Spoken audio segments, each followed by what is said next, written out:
परम आदरणीय नरेंद्र मोदी जी, मंच पर आसीन हमारी आदरणीय राज्यपाल आदरणीय आनंदीबेन पटेल जी, हमारे मुख्यमंत्री आदरणीय योगी आदित्यनाथ जी, मंच पर आसीन समस्त मंत्रीगण, सांसदगण, विधायकगण, जिला पंचायत के अध्यक्षगण और अयोध्या नगरी में उपस्थित समस्त जनता जनार्दन को मेरा प्रणाम।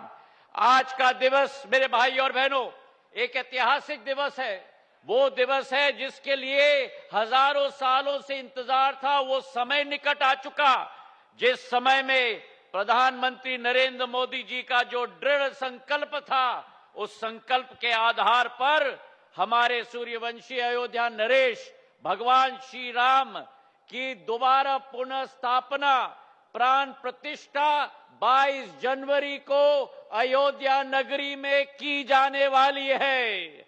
और उसी के तारतम्य में, उसी सोच और विचारधारा के साथ अगर अयोध्या को भारत के मानचित्र पर नहीं, विश्व के मानचित्र पर लाना है, जो प्रधानमंत्री जी का संकल्प है, तो आज प्रधानमंत्री जी उपस्थित हुए हैं केवल रेल की सुविधा के साथ नहीं, लेकिन एयरपोर्ट की सुविधा के साथ साथ, ताकि देश की एक एक जन जन इस अयोध्या नगरी के साथ जुड़ पाए।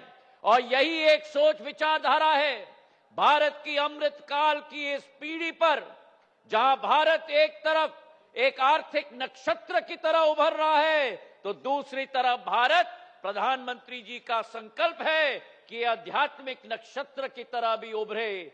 चाहे देवघर का एयरपोर्ट हो, कुशीनगर का एयरपोर्ट हो, अयोध्या धाम का एयरपोर्ट हो, चाहे मेरे राज्य में महाकाल लोक का निर्माण हो, केदारनाथ बद्रीनाथ का निर्माण हो, काशी विश्वनाथ का निर्माण हो, भारत आज विश्व पटल पर एक आध्यात्मिक शक्ति के रूप में प्रधानमंत्री जी के आशीर्वाद के आधार पर उभर रही है।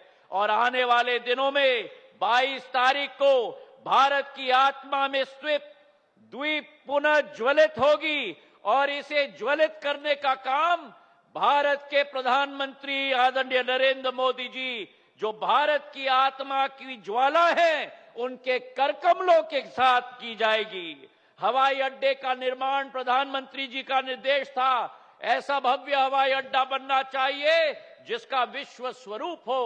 और हमारी कोशिश रही है इस 500 करोड़ रुपए के हवाई अड्डे पर, जहां करीब करीब 10 लाख यात्री प्रति वर्ष के आवागमन होगा, उसी के साथ भारत की कला, भारत की संस्कृति का एक एक नक्षत्र भगवान श्री राम की जीवन शैली को लेते हुए कोने कोने में अंकित की जाए। उड़ीसा की पट्टचित्र हो या हमारी बिहार की मधुबनी की हो, या उसी के साथ राजा रवि वर्मा जी की कला हो, कलमकारी आंध्र प्रदेश की हो, हर दीवार पर नई नई अंकित की गई है हमारी कला और हमारी सोच और विचारधारा। पर यह मात्र शुरुआत है। प्रधानमंत्री जी की सोच है कि द्वितीय श्रेणी में इस एयरपोर्ट का विस्तारीकरण किया जाए। 3750 मीटर का रनवे बनेगा। देश नहीं, विदेश के बड़े बड़े विमान बोइंग 777 और एयरबस 350 भी अयोध्या नगरी में लैंड करेंगे।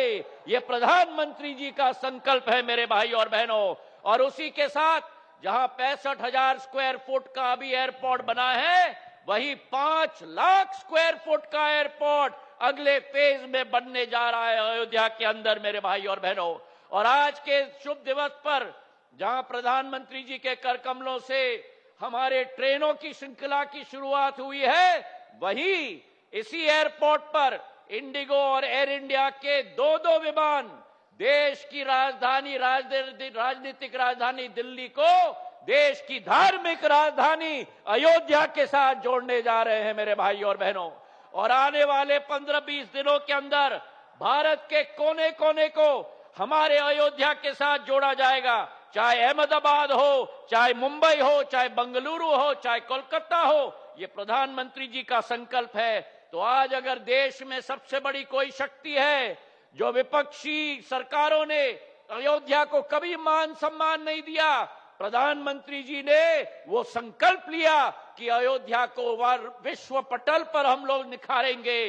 जो सनातन धर्म को नष्ट करने की बात करते थे, जो कहते थे कि प्रभु श्री राम केवल काल्पनिक है। अगर इस देश में विश्वास है तो केवल प्रधानमंत्री नरेंद्र मोदी जी की गारंटी का विश्वास है।